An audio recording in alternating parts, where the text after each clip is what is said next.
Well, hi, everybody, and welcome to SoFi Stadium. We're coming to you live as we're getting set for football here. The Los Angeles Rams getting ready to host the Detroit Lions, which obviously includes a familiar face, and we're going to talk about that, get you set for football coming up at the top of the hour. A beautiful look at SoFi Stadium as the fans start to fill in here and getting ready for a great day of football.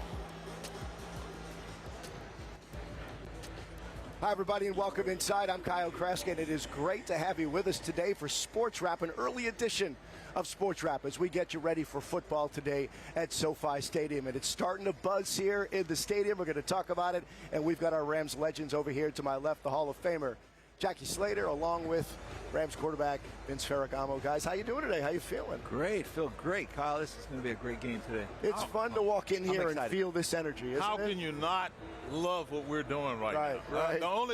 The only thing that could be better is actually out there playing. Right, exactly.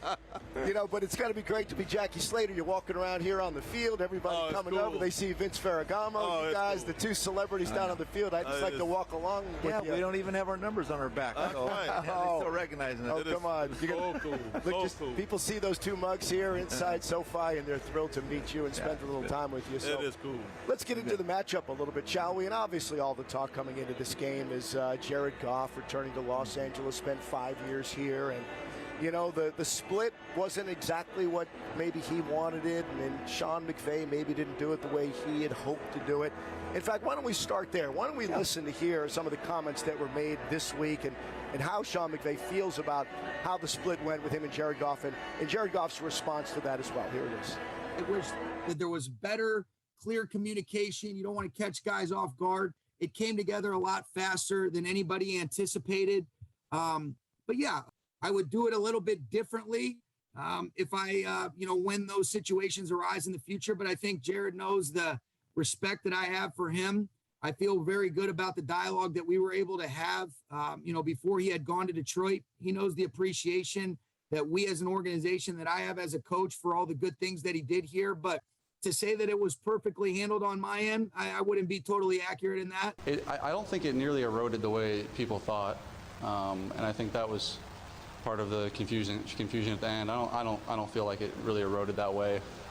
Again, I appreciate him saying that, and it's big of him, but at the same time, it was done the way it was, and it's been done. Yeah, it is what it is, right, guys? That's it. It is what it is. You know, I think Ron Pitts hit the nail on the head beautifully the other night when he talked about the business part of this. You know, we can sit here and posture all we want about the feelings of one another and everything, but the reality of it all is Sean McVay had a vision for the offense that he wants to run. It requires a superior arm talent. Jared Goff, in my opinion, and he didn't think Jared Goff was that guy. So what he did was he went out and he got a guy. Now remember, the National Football League stands for not for long if you don't do your job. And that's for us as players. Vince and I are intimately acquainted with that slogan, but it also goes for coaches. And Sean McVay came highly billed. The expectations have been high ever since he's been here. And he probably saw production going this way without the arm talent that he needed. And so he went and did what he had to do to survive. Well, as simple as that. Jared Goff has never won a football game without Sean McVay as his head coach. And you see what they're doing this year in Detroit, 0-6 and a miserable loss a week ago to the Cincinnati Bengals. It has not worked out so far for the Lions. But, Vince, it's worked out pretty darn nicely for the Rams coming in here at 5-1. And this guy, Matthew Stafford, has performed pretty well, hasn't he? Well, the chemistry is real important, Kyle. And I think when you look at, and speaking from experience, you're here one day and gone tomorrow. You're gone to Buffalo. You're gone to Detroit. So, I mean, the news can travel fast. And when you're cut loose like that, I think a quarterback, once he makes that move, he's got a chip on his shoulder. And he has something to prove. And so both these quarterbacks have something to prove today to their former teams. And I think that's why you're going to see a great game. And I mean, you have two excellent quarterbacks here. They're just different style, different nature, different makeup.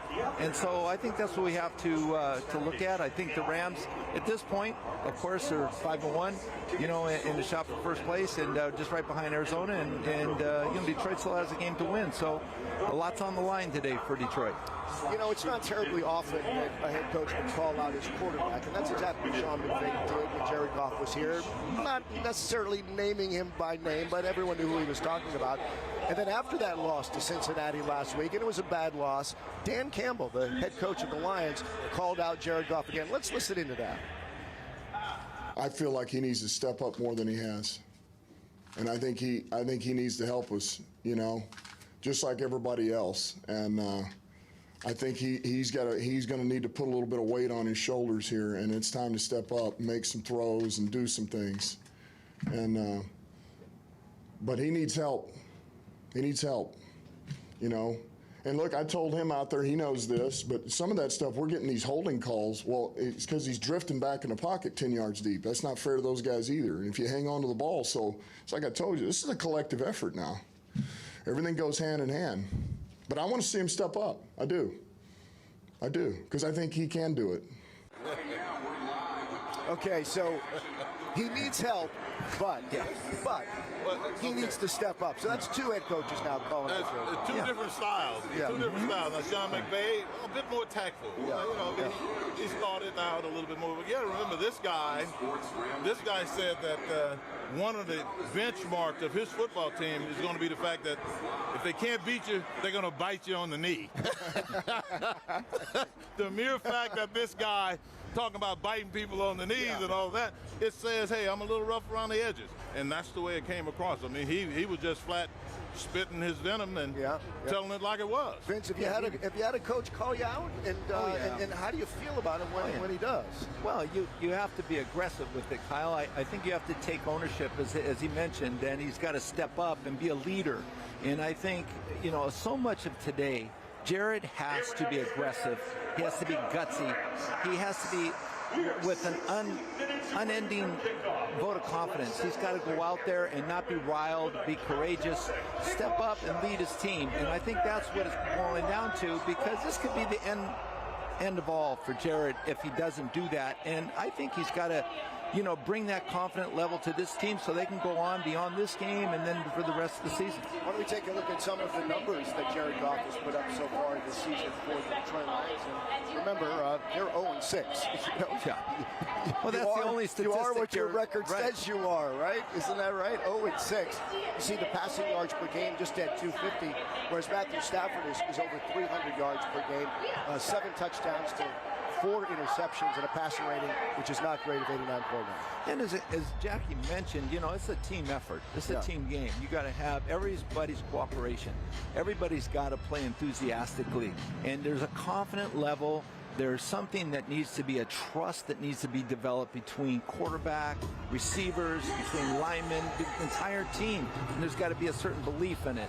And I think there's an adjustment period of time that has to be done. Yes, I gotta ask you. You and I were talking the other day, and you said to me, you either have it or you don't. And that was disturbing to me, because I like to think that Jared Goff has it. Yeah. But you said either have it or you don't. Now, you said he needs to play with some grit. He needs to play with some toughness. Do you think he has that in him? Well, you're right, Jackie. I mean, those are qualities that you're either born with, or you have, or you don't have. And it's a great thing. So I think that, you know, that's what he's lacked. That's a weakness. But again, it should not be an obstacle. It should be an opportunity for him to jump through this thing, recognize what he has to do, and just go out and do it. And then that's just basically what it has to boil down to. Well, and as Campbell said, you know, he needs help. He needs guys around him. And his top 2 receivers aren't even wide receivers. His top go-to guy is T.J. Hawkinson, his tight end, and then the second guy is his running back. I was going to say running back, sure. Does he have the tools, the weapons that he needs to be successful here? That's the question. And that's the biggest question, Kyle. And again, it is the schematic design of the plays, and how are you going to able to get the ball to the guys that can make a difference, be productive on offense. And it's a building process. And, you know, certainly he doesn't have the tools, I don't think, in Detroit that he once had with the Rams. Vince, you said something else that got my attention. You know who the offensive coordinator is? Yeah, it's Charger. Former Charger head coach. Head coach.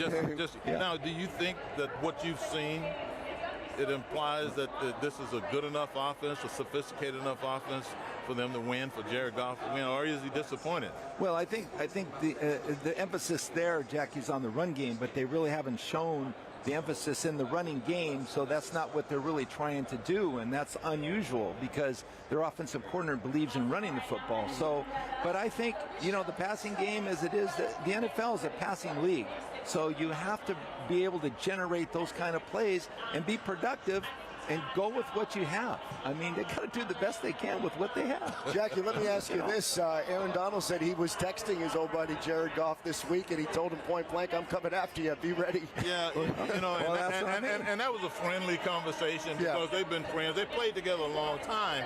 But he watched Aaron Donald. He called Aaron Donald the ultimate professional because he competes in practice. He works hard in all the things that are mundane. And Jared had the bird's eye view sitting there watching this guy for all these years. So he knows that he knows that Aaron Donald's going to be coming after him. Now, how does that impact him? I want to see that. Because I think one of the ways this grit that Vince is talking about will manifest itself is the way he stands in that pocket and looks down the field at those receivers, knowing that Aaron Donald is coming at him and probably beating some of his offensive linemen. So that's going to be what I'm going to be looking at. That's it. All right, we're going to be talking right up until game time here at SoFi Stadium today. It's the Detroit Lions visiting the Los Angeles Rams. Stick around. We've got more pregame for you right here on Sports Wrap after this.